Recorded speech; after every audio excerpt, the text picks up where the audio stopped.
What's up, you guys? Matt Jablonski here with The Point of Change meets Melissa Matke tonight. Woo! Melissa Matke has been a follower of The Point of Change for a long time. She's a big-time supporter of us. She's even rocking her Point of Change gear this evening. She's got the bucket hat on, so I'm excited for that. Melissa's been a follower here for a long time, became a friend of mine, and she wanted to come on here and share her story. So I'm excited to hear everything that Melissa went through to get her here. What's up, guys? Throw some hearts up on this video. Give Melissa some support out there. Angie, good to see you. Brandy, thanks for coming by. Mark, what's going on, man? Michael McNeil, what's up, everybody? Genesee's here. What's up, Genesee? Pam Lesnar, good to see you. Good to see you. Let's see some announcements, upcoming events we have going on here at the Point of Change. March 5th. That's, next month already. Coming up quick. We are hosting a live Narcan training here on the Point of Change. We're going to be discussing harm reduction and Narcan and different ways that that's implemented in different areas of Wisconsin that are going to be implementing all that stuff. We're going to get into it and really talk about the ins and outs of harm reduction and discuss the pros and cons of all that kind of stuff. So that's going to be a good video if anybody's interested in harm reduction. If it's something you've heard of before, it's always a good refresher. Come on by. I've been to a lot of events where they've had a Narcan training going on, but I'm usually a speaker there and I don't have a lot of time to go mingling, and I've never actually been to a Narcan training. So that's going to be something new for me. And then in April, we don't have a date locked down, but I've been talking to some other 420 friendly recovery speakers out there, and we're trying to put together a 420 celebration. I'm not sure if it's going to be on 420 or not, but working with a few people to put together something for cannabis recovery. May 27th, I'm getting married. If you guys didn't know that, woo! So mark your calendars for that one. And then next weekend, our guest is going to be Mark Foster. So make sure you're here next Sunday at 7 p.m. Central. Look at all these people out here that ain't watching the Super Bowl. What's going on, everybody? Good to see you. Matt, thank you for the score there. Check in. Nice. What's going on? Josh and Lori are here. Mary Huffman, what's up? Mike, good to see you, man. Right on, guys. All right, I'm not going to waste any more time here. Let's get Melissa Matke up here, guys. Throw some hearts up for our friend Melissa Matke. Hey y'all, how's it going? Look at that hat. Yeah, rocking that bucket hat. Yeah, for real. And the hoodie too, huh? Oh yeah, definitely the hoodie. My dog has on the collar right now, but it's hard for him to keep it on because he has a long neck with extra skin. Oh, okay. Right on. Okay. Right on. Yeah, it's too big for Tay-Tay. It just covers her entire body. I thought about putting it around the collar though. Yeah? Yeah, to keep it in place. Otherwise he'll shake it out. Be a good Either idea. way, anyway. Or just tie it like on the front of the collar. I used to tie them. Well, I don't know, that's kind of a thick material that those dog bandanas are made out of, though. So, it's huge. Yeah, right. Right. I could fit his whole torso with that thing, I'm sure. Yeah. But so what's your recovery date, Melissa? I could probably look behind me, but just actually, that wasn't my recovery date. That was in memory of Zach. Oh, yeah. My recovery date is, from what I believe, I know it's somewhere in 2005, but I believe it's like, it might have been 2004 based on the paperwork I just found, because I got put as part of the ward of the state, and that's when I kind of was like forced to become clean. Oh, okay. Because I had to go in and out of like different group homes and stuff. Yeah. Yeah, it's understandable. Yeah. Not everybody's got the exact date. The only reason I know my exact date is because it's on paperwork, because I went to jail on February 3rd, 2017. Yeah, honestly, I have no idea. And at first I thought it was like 2007, because I saw a picture of when I had first come out fresh, new, been a year clean. And I thought it was 2007, but it wasn't. It was 2005, 2004. Oh, wow. I would say 2005, towards the end of like my stint of group homes and a mental institution in Winnebago. That's when I really became clean. Oh, right on, right on. So what's your family like a little bit? Um, Brothers and well, my sisters and family, the whole nine? I have a full brother who looks a lot like me if I shave my hair off. Oh yeah. Um, yeah. And I have a half brother who we all like my parents got divorced. My biological mom, she passed away in it was like 15 years ago, I guess. In on February 4th, it was 15 years ago. Oh wow. And yeah, but they got divorced when I was like a baby. And my mom also had a lot of mental health issues. Like, I guess apparently she like would be very aggressive. She had a lot of not only mental health issues, but drug problems ran like very far into that side of the family. And we didn't know about the mental health side until I started getting, like introduced to these different programs and put on. I know you don't agree with medication, which trust me, no one really does.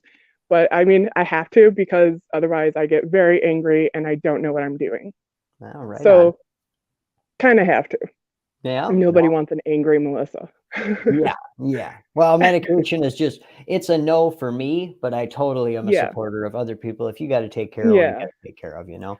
I mean, honestly, I think anybody who has to take something every day to maintain their life, whether that be like something for mental illness, whether that be ibuprofen, whether that be a drug or anything like mental, like that's an addiction in any sort of way. So it's like if you have to take something to maintain your life through addiction of that sort, like, yeah, I mean, it just kind of all No, goes it's like, together. it's like the word drug itself can be, it can be a bad thing and it can be used as medicine. And same thing with addiction. There are, I don't want to say necessarily healthy addictions, but there are addictions Yeah, that we have, to our yeah. mental health medications and stuff because they do just cause an addiction. But that's that gray area of life right there. So when I did you hope you start can't hear that gearing up? yelling. No, I can't hear it. You're Thank good. God. Thank God. Sorry. Must be something big going on in the game out there, huh, everybody? I don't even know. Actually, I have your YouTube channel paused up on my screen right now on my TV. So I was watching your old videos on YouTube. So, anyways, Oh, but nice. when did I what? So you did have a family history of addiction. When did you start using though? Um, well, when I first, that's a complicated question for everything's complicated to me anyway, as we all Yeah. know. But like, I would say that looking back, when I realized that there was like a chemical or physical connection to being addicted and the dopamine was probably when I was like, I think I was in grade school. I think I was in like third grade. Oh, really? And because my biological mother was very into like pills and Percocet and things like that, I don't feel good or something like that because I don't know, I would be sick and she'd just be like, here, have this Tylenol with codeine or whatever. And I'd be like, okay. And then I remember like waking up and being like, I want more of that. And I don't know why. Like it felt good. But Yeah. I didn't actively like necessarily become addicted until I was probably like, I would say 13, 13. I lived in Price County and there's nothing to do. So that's what you basically do. Small town. Mhm. So, Yep. I'm from that um, neck of the woods. I know exactly what you're talking about oh there. yeah, I heard your name around a couple times. I Uh-huh. I never bet seen you. you. We have I'm plenty of glad mutual you friends. didn't. What's that? Well, the thing was is I wasn't really a partier. Like I don't like big groups of people I don't know, Yeah. especially the way I grew up being like as sexually assaulted, physically abused, mentally abused, like all of that. Like I didn't trust people, and especially people I didn't know who couldn't even control themselves. If that makes sense. That But I makes a hung lot. around older people because I guess I just clicked more with them. I don't know. Kind of that old soul And mentality. yeah, that's what I've been told. But I don't Mhm. know. I still think I'm 12, so But like I hung around those people and they'd be like, "Oh, where's the next party?" And I'm like, I'm gonna go home. I'm going Yeah. home, you know. So not a partier, but more using at home, huh? Yeah, and I wasn't really necessarily addicted to anything specifically. It was just whatever was handed to me because it's more of like I call it more of a like a mental addiction than a physical addiction for me because I never really went through too many of like the withdrawals physically. Like my biological brother, he was addicted to fentanyl and he got clean cold turkey, came to our house and detoxed for like 2 weeks just on a mattress on our floor. And seeing him go through that, I was like, there's no way I want to touch anything like that. So I'm kind of glad I never got to do that, thank God. And Godspeed to all of those of you who had to deal with that because I could never. Amen. Amen. So you didn't really exactly have a drug of choice necessarily. You were just doing this or Whatever. that, so therefore it never built a physical dependence in you. Yeah. I Wow. mean, I may get, well, actually, I take that back. Now, here's the thing. Some of the things that I say may be out of order just because I have short-term memory loss. So I Mm-hmm. don't remember exact dates or occurrences, and it's been years, so forgive Yep. me. No, you're Um, good. but I just remembered when I was in high school, that's when I really started trying different things like huffing. I huffed once, and that's all it took to kill my brain cells. Yeah. Like, I remember the next morning, I couldn't remember what I had done, if I had ate, what I did during the day, where I basically was. And then I found out that I had the frontal lobe damage because I also tried to commit suicide. Oh wow. And that's when they did the brain scan and found out I had it. So I think it was either a mixture between the huffing, obviously, as well as the lack of oxygen from trying to kill myself. Yeah. Yeah. Glad it didn't work though. Yeah, right. Glad you're here. I'm glad you survived. I think I speak for everybody here when I say we're happy that you're here, Melissa.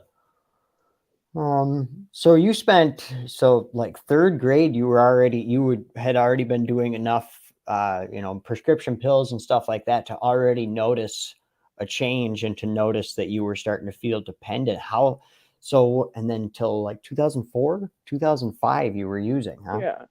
Wow. Yeah. I would say pretty regularly. I was using mostly from 13 and then it just got and then there was like a period of time where it kind of just slowed down and then it got to the point where like I would say mostly in like 2004 um I call it a car accident but I jumped out of a moving vehicle. Mm. Which by Dang, the way why'd you do people that? tuck duck and roll. What were you doing? Why are you jumping out of vehicles? Well, given I have like this crappy like history with my biological mom, I guess like she was on drugs and she was driving on a suspended license, of course, and she was falling asleep at the wheel. She kept hitting like she almost hit like a couple Winnebagos as we were exiting like Phillips into I can't remember. It was like near where the hill is and you come out of Phillips or whatever. And then there's that like bar that has like that turnaround or whatever, but it's just open field. And I remember she was falling asleep and I was like, let me out of the car. You're falling asleep. And she was like, no, I'm taking you home and I don't know what to do with you. Your father doesn't love you. I don't know what to do with you. Your father doesn't want you. And I was like, well, let me out and let me drive, which I didn't have my license, but I was a better driver than her because I was sober. Mm-hmm. Or let me out and let me walk a couple miles to a friend's house and you can take off. I really didn't care.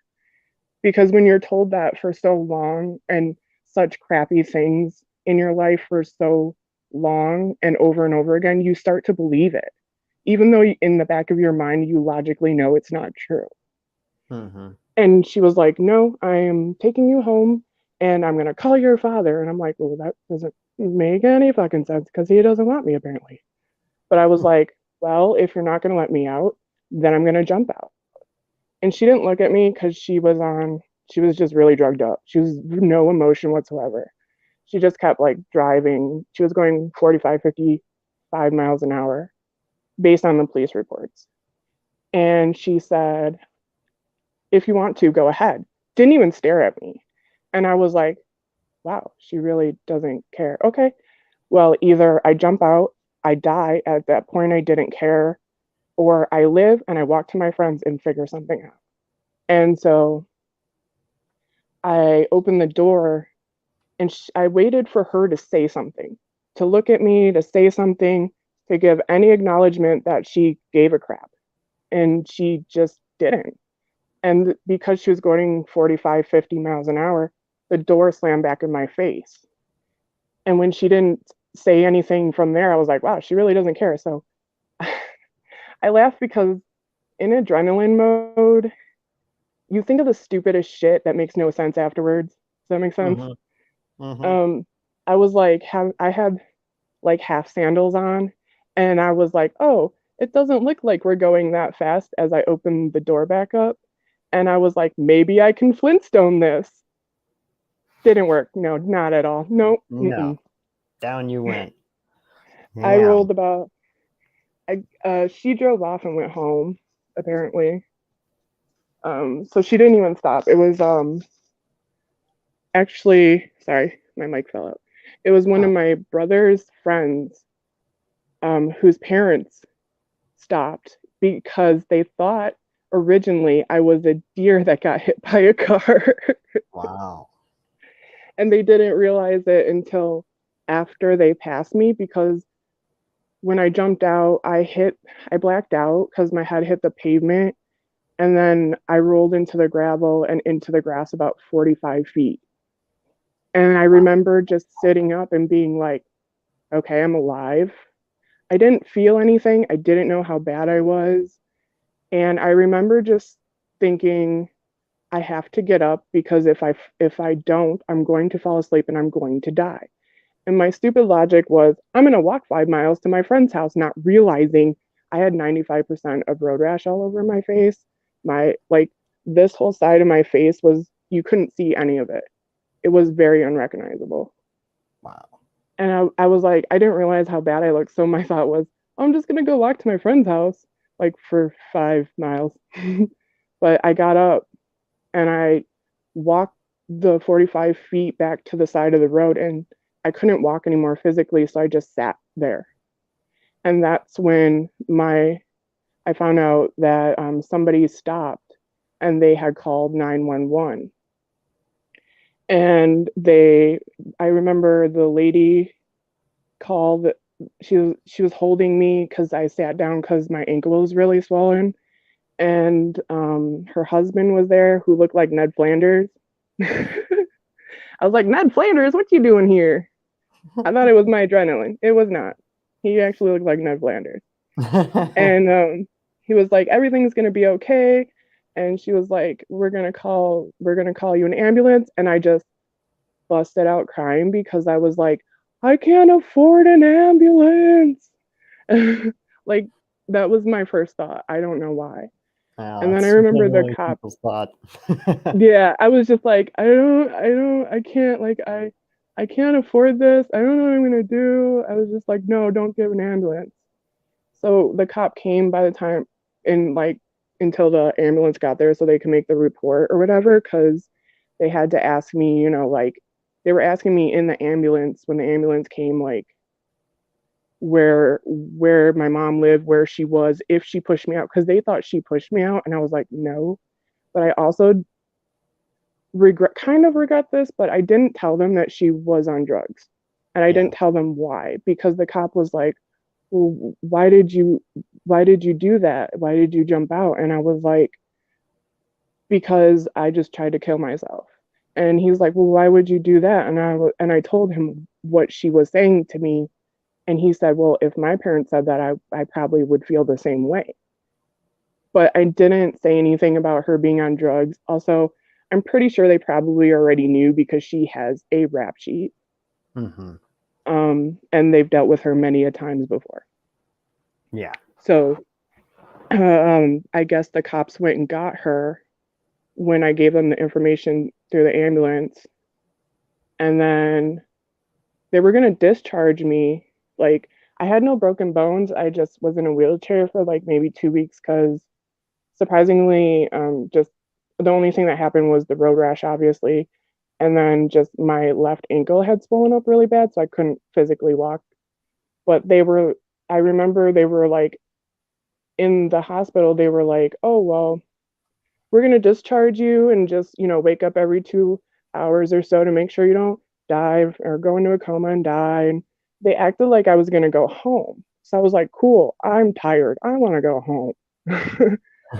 And then the next thing I know, the cops come in and they shackle me and handcuff me without putting gauze over my wounds because I had like raw like wounds over like straight up over the wrist and my ankles, which I understand why they did it because I just jumped out of a car. Mm-hmm. However, like I was like, dude, like, can't you put some gauze or something under there? And they were like, no, you're a flight risk. I was like, I just jumped out of a car. I don't think I'm doing that again. Thanks. And they're like, Mm-hmm. no, we have to do a protocol. So they took me to the police station, which my mom was there, and she convinced them that I wasn't taking my medication because she was taking my medication because I was physically sick, getting Tylenol with codeine because there was something physically wrong with me. And she literally would give me one and the whole bottle would be gone the next day. Wow. And so she convinced them that I wasn't taking my medication. I was just very depressed. I was very suicidal. I was a drug addict, blah, blah, blah, blah, blah. So that's when they put me on chapter 51, which is when I became a harm to myself and others, supposedly. But because I didn't tell them that why I had originally decided to make the decision I made, she was able to sign herself out and go home. And then they put me into inpatient where I went from group home to group home.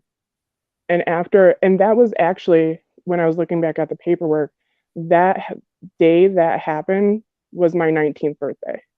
Oh, But all wow. of this happened where I went to two different group homes, then the institution, um, within 2 years.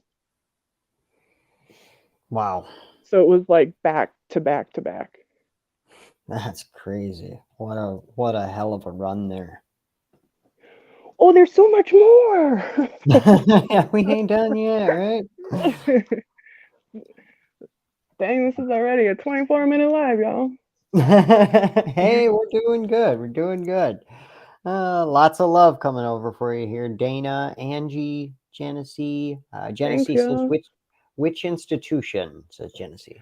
Winnebago Mental Health Institution in Wisconsin. Winnebago. I've heard that word, well, now 4 times from you, but I actually heard it this morning at church. Did you? Well, a friend of mine there, he's a recovering addict as well. And he was talking about how another friend of his is going to end up in Winnebago. And I was like, wow, See, I haven't heard the word Winnebago in a long time. Now I'm hearing it all day. now you're just going to continue to hear it for like the rest of your life. You're welcome. Maybe I It will get really, a Winnebago. you honestly, there's so much, that place is huge. Like there's also prisoners on the other side, and everything is connected through tunnels. There's Yeah. different like sections of the mental health institute, but people, when I got in there, people were like, why are you here? You smile all the time, you laugh, you crack jokes, you keep to yourself, you don't cause any trouble. Why are you here? I was like, literally, I have no idea. And I guess what happened was is I bit a nurse because I was mad and yeah, I don't know. They were trying I was in I was swearing a lot because I wanted, those little tampon looking things you get that had a little bit of nicotine in it that you could get. if you were old enough. And I was like, give me my nicotine tampon. And they were like, no. And I was like, F you, man.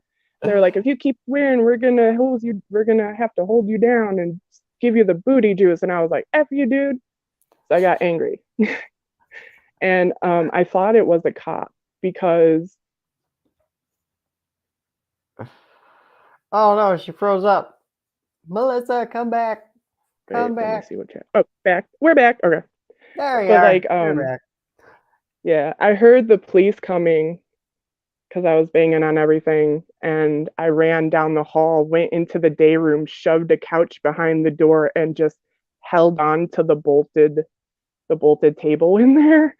And they were all trying to rip me off of the table because I was literally grabbing onto it. And I thought it was a cop grabbing my arm, and I was like, "You're hurting me, stop." And he was like, "No." And I guess it was a nurse, but because he kept like twisting my arm tighter, I turned around to bite him. And then I guess at that point they were just like, we don't know what to do with you. You're insane. They sat me down and they're like, you're either going to go to Winnebago or you're going to go to, I forgot what, it was like a drug treatment program. Okay. I can't remember what it was called, but it was somewhere in Rylander where the group home was. And they were like, it seems like you're gonna go to Winnebago. And I'm like, what's Winnebago? And the nurse sat me down and she goes, all I'm gonna tell you is always make sure you know who's behind you. And that was it. And she left. And I was like, dude, uh-oh, what have I gotten myself into? But I learned to definitely pick my battles there, which came in handy not only in my sobriety, but also in just daily life and stuff. Yeah, for sure. Jenny C asked a follow-up question here. What year were you there? Because she worked in the food service there from 2000 to 2007. No effing way. I was in Sherman Hall 3 in 2004, I believe my paperwork said. Oh, okay. That's in the Winnebago. Yeah, I was in the one of the worst units. Oh, okay. Crazy. Small world. Genesee probably made your food. You know what? They released me before I got my birthday cupcake, and I was so disappointed. I wanted to stay in there because the most you can stay in there is like a year, right? Well, because I wasn't causing any trouble and I learned my lessons, I was on the straight and narrow. I got out right before my giant birthday cupcake, so she's gonna have to make me one. We gonna take that to person Genesee. You owe Melissa Matke a big ass cupcake. I was there for 3 months, man, not a year. I get that birthday cupcake, right? Love you all Oh too. I'm man. just now seeing the comments. There you go. Did you find them? Yeah, I'm sorry. I have no idea what I'm doing in life Oh, or on that's the all right. internet. Yeah, the StreamYard's kind of a different program, but you can find the comments on your end too. It's kind of just you got to touch them or whatever. I haven't been on that end of it in a long time. Just keep pressing buttons, I guess. Just let the ADHD take over and start touching stuff. I mean, that's the way I learn things. I didn't know there was such a thing. Okay, so my mental illnesses, to make things clear, are I have bipolar 2, which is the more depressive. I have PTSD. I have supposedly borderline, what was it? Personality disorder? Yeah, borderline personality disorder, which when I went for like my SSID, they were like, I don't think you've had that. And I was like, you didn't see the way I grew up. So yeah, probably did. I also have ADHD combined, which I didn't know there was a combined. Huh. I had to look it up. I only thought there was ADD and ADHD, but apparently not. Wow, look at That, that. You're special. duh. No, I'm just kidding. Special ed.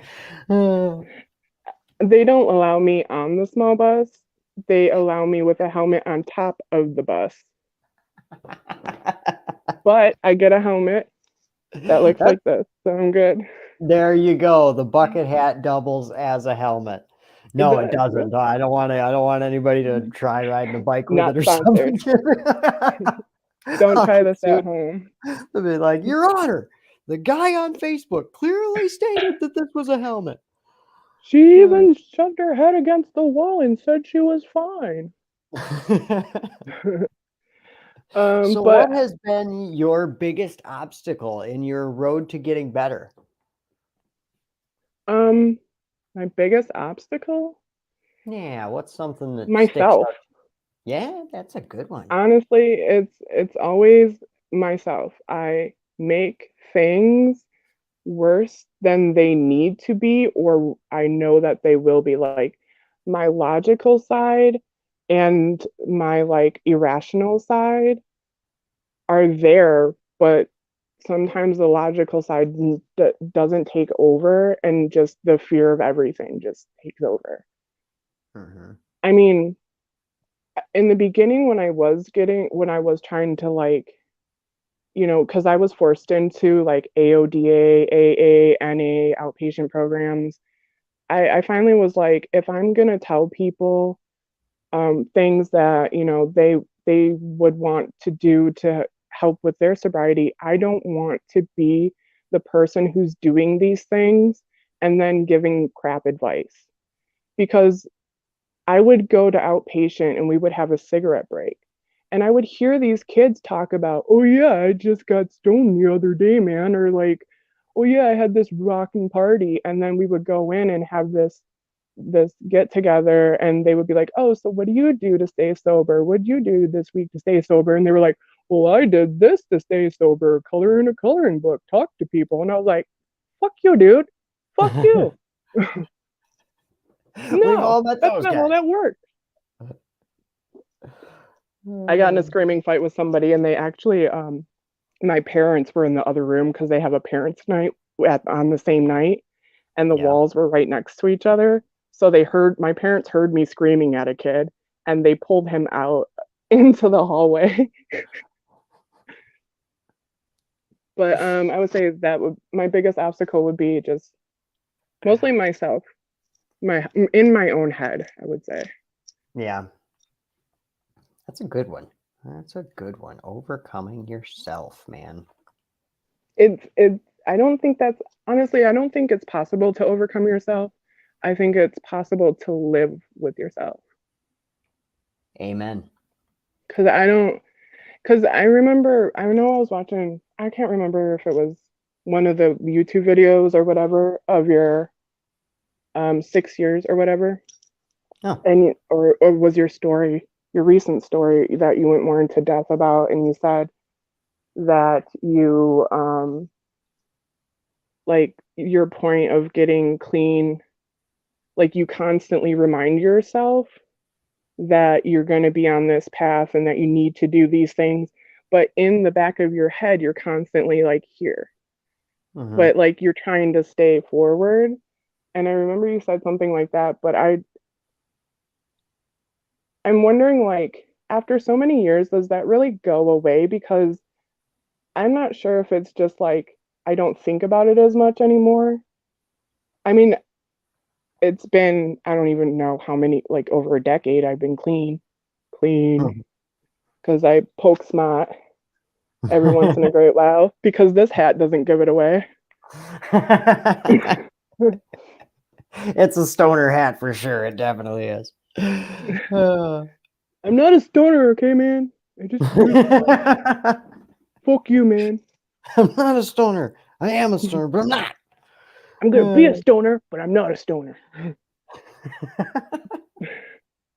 Also, Well, after years, I don't know. I guess for me, it's not like I have the constant urge to throw my life away anymore. In the beginning, yeah, it was like a urge that I like actually actively wanted to right. go do drugs. Now Yeah, it's like a passing thought, and it's just yeah, still a good way to say it is like when I come into a situation, when I look at the possible solutions to the situation, that is still comes up as one of the options. You know what I mean? It's like, oh, you could Well, I mean, breathe or it's you could do this. And then at the I, bottom, it's like, hey, or you could go do drugs. I'm like, no. I can tell you for sure, and you know this because you're dealing with it, and I'm sure many people in these comments can tell you that does not go away.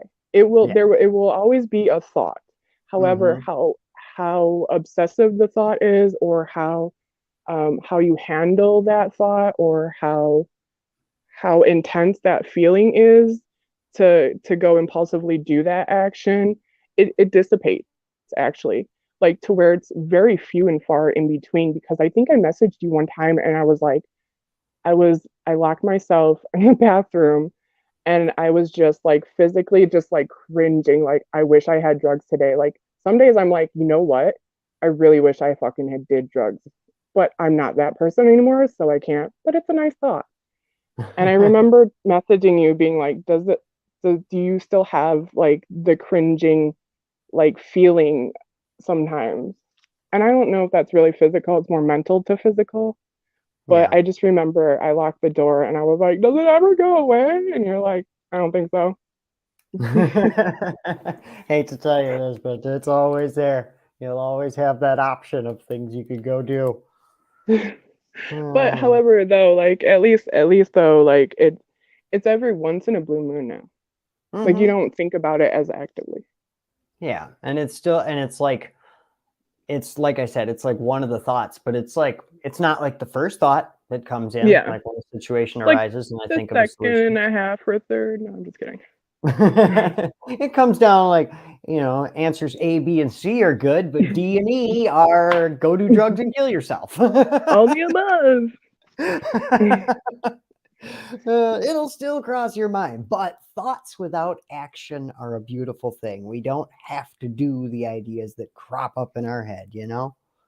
Is it is it different? I know this is like my story, but I'm gonna ask you all a question, or you, and because I mean I can't see the chat right now. But have any of you like, do you guys at some point, like, what was I gonna say? I don't remember. My ADHD kicked in. Red ball. It's gone. Squirrel. Where'd that one go? Red ball. Well, I don't remember. I do was gonna say, you guys like did Doritos? That's what we were gonna anybody want to smoke with me? ask. Oh. Genesee, I Yeah. feel sick when people talk about things sometimes, or like when I see something that triggers me, like needles. Yeah, Oh yeah. yeah, You that's what know, I meant. Like, yeah. there's a post, I'm sure all of you guys have seen it. It's like a poem about meth that goes around quite often on the big time recovery pages and stuff. And the poem it's not too bad, but it's always shared with like an image of like a meth pipe, like a dirty meth pipe or a bag of meth or something like that. And I'm always like, why does it have to be like the most possible, like triggering thing that you'll share with that poem just to grab that attention, I guess. But for me, it's like, it's not that it doesn't even really trigger me necessarily anymore. It's just that I don't want Yeah. to see a dirty ass meth pipe. I don't want to see that. Yeah. Yeah. Well, I would say I was definitely addicted to huffing. Because I remember the first night I did it. And I don't, like I see all these drugs now, like all this fentanyl and all this meth, all this crocodile, all this other crap. And I'm like, why would people put this shit in their bodies? And I'm like, wait, I did the same damn thing. I sucked on an aerosol can. Who am I Uh-huh. to judge? Yep. And I remember thinking, this is my life in a can. I love this thing. And so when I was actively trying to stay sober, I would voice my opinions like, hey, I can see that dust off can. Can you like put it away where I don't know where it is? Because I will use it. And then I got to the point where I started making lies about, I've never been on probation in my life. And I decided to stay clean on all drugs, even marijuana, anything like that, just to see what I was actually addicted to and what I wasn't. And I Mm-hmm. stayed clean off everything for many years. until I realized what was more of an addiction than what wasn't. And I remember going to my friend's house, and she's a smoke potter. And she was smoking, and this guy was like, "Hey, do you want some?" And I was like, "No, sorry, man, I'm on probation." And she just looked at me because she knew me. She knew I was never on probation. She just was like, "What?" I'm like, "Why am I lying to not do drugs? That's weird." And he was like, "No way, really? Is it that?" Because everybody who's been on probation always has that one, excuse my language or not, that one PO who's a bitch. They always complain about that one PO who's a bitch. So this guy, he was going off on a tangent high while I was sober, and he goes, "Yeah, you know that one lady?" And I was like, "Oh yeah, I know her. Yeah, she's my PO officer too." And he was like, "Yeah, isn't she a bitch?" I was like, "Yeah, she's a bitch." And then I just walked away. I was like, I need to get out of here. I can't continue this lie anymore. Yeah. But it was weird because you're true friends in recovery, especially when when they actively see you trying to stay out of that, who have your best interest at heart, will support you no matter what lie comes out of your mouth. If it's good for you, I've had people jump in and come up with stories that weren't even true just so I didn't have to do something. A lot of times when people would ask me to go to parties, I'd tell my mom to tell them that I can't go when I asked her over the phone. And Yeah. I'd be like, "Sorry guys, my mom said I can't go." Shaking your head. Mom, can I go to a party tonight? I did. I literally did. Like I would put people on mute and I was like, "I'm gonna ask you, you're gonna say no."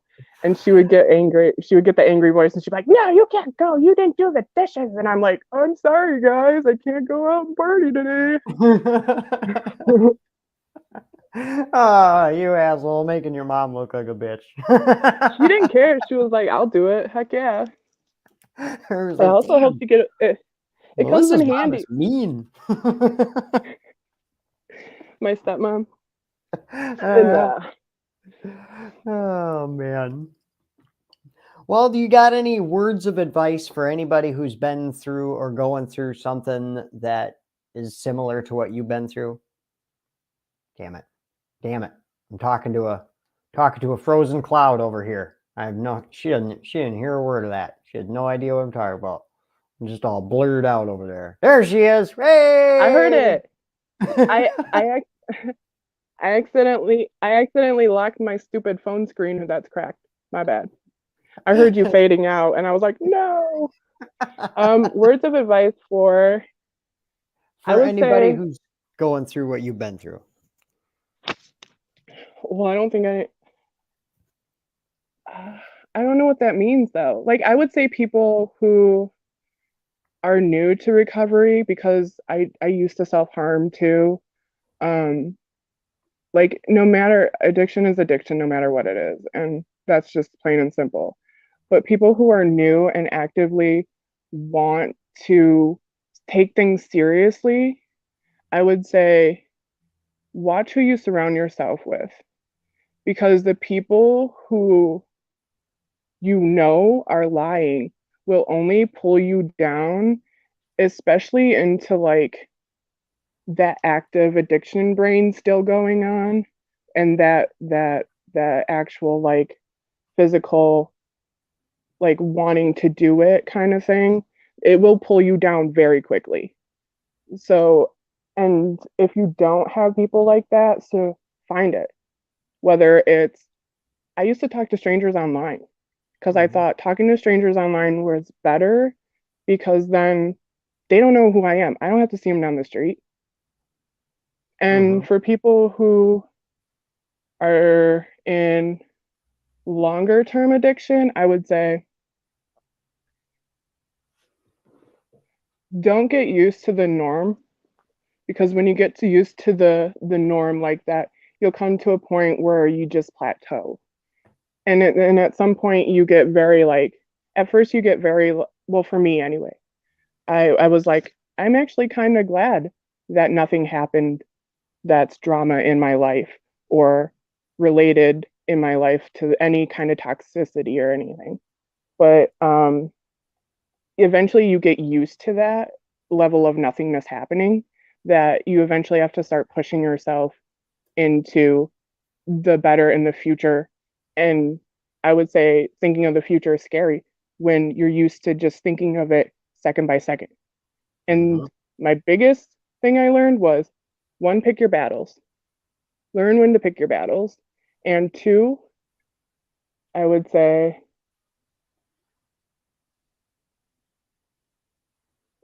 ask yourself, and I'll just take it 1 second.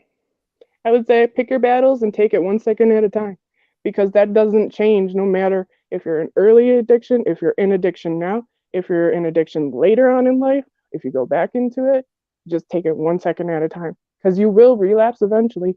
For the most part, people do. That's normal. Just be yourself and be honest, bastards. Just kidding. But no, for real. Right That's on, all Melissa. I would have to say. Well, thanks for coming and hanging out with us tonight. Thanks for dealing with my weirdness. Yeah, you bet. Anytime. Anytime. All right, well, I'm going to let you get out of here. Have a good night, Melissa, and we'll see you next time. Bye. Well, there you have it, guys. The Point of Change meets Melissa Matke. Wasn't that a lot of fun? Holy crap. Melissa's a whole ball of fun, that's for sure. Well, thanks for being here tonight, guys. I really appreciate everybody making some time to come by. Everybody not watching the Super Bowl tonight. Woo! We're the rebels. We're the rebels. Everybody else is over there watching a pigskin get thrown around, and we're over here listening to Melissa Matke tell her story, and that's awesome. Appreciate everybody being here and being an attentive audience. Thank you guys for tuning in tonight, and make sure you're here next weekend, Sunday night at 7 p.m. Central. Mark Foster will be here. The weekend after that, Nick Lack is going to be here. And if anybody is out there and you are feeling like you would love to share your story with us sometime, get on Messenger, send a messenger over to the Point of Change and let me know that you want to share your story, and I will get you scheduled. Right now we're booking quite a ways out, but I'm always down to have you come on. So thank you guys for being here tonight. I hope you have a beautiful rest of your night, and I'll see you tomorrow. Until then, stay happy, stay healthy, and stay clean.